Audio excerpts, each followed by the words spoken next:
2026年第20題，有呢一個 set up。A、B 都係 graphite electrode in corn NaCl solution with universal indicator。以下邊一句係正確？開始之先，老規矩，畫翻 electron flow direction 先，好似咁樣。第一句 solution around A change from green to red and then colorless。electrode A 做緊嘅係 oxidation， 今次係 chloride ion undergo discharge， 因為 chloride ion 嘅 concentration 比較高。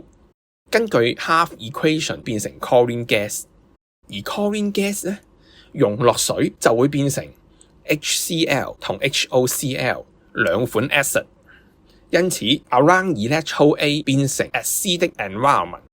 universal indicator 由綠色轉成紅色，非常合理。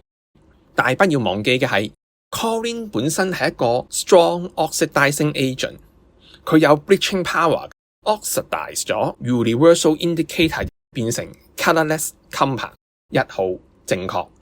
2號 sodium ion 會變成 sodium metal at electrode boil。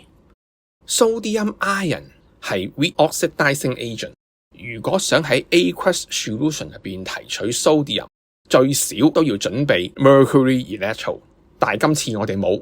第二句唔啱。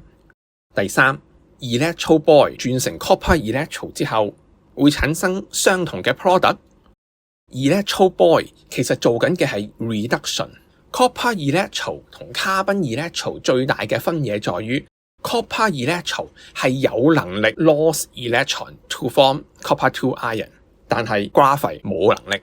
undergo oxidation 嘅時候咧，兩者係有分別嘅。但係今次係 reduction， 坐喺度齋收 electron 嘅啫。無論用 copper 定係 graphite electrode 都好，最後個 product 都會係一樣㗎。3號正確，所以答案係 C。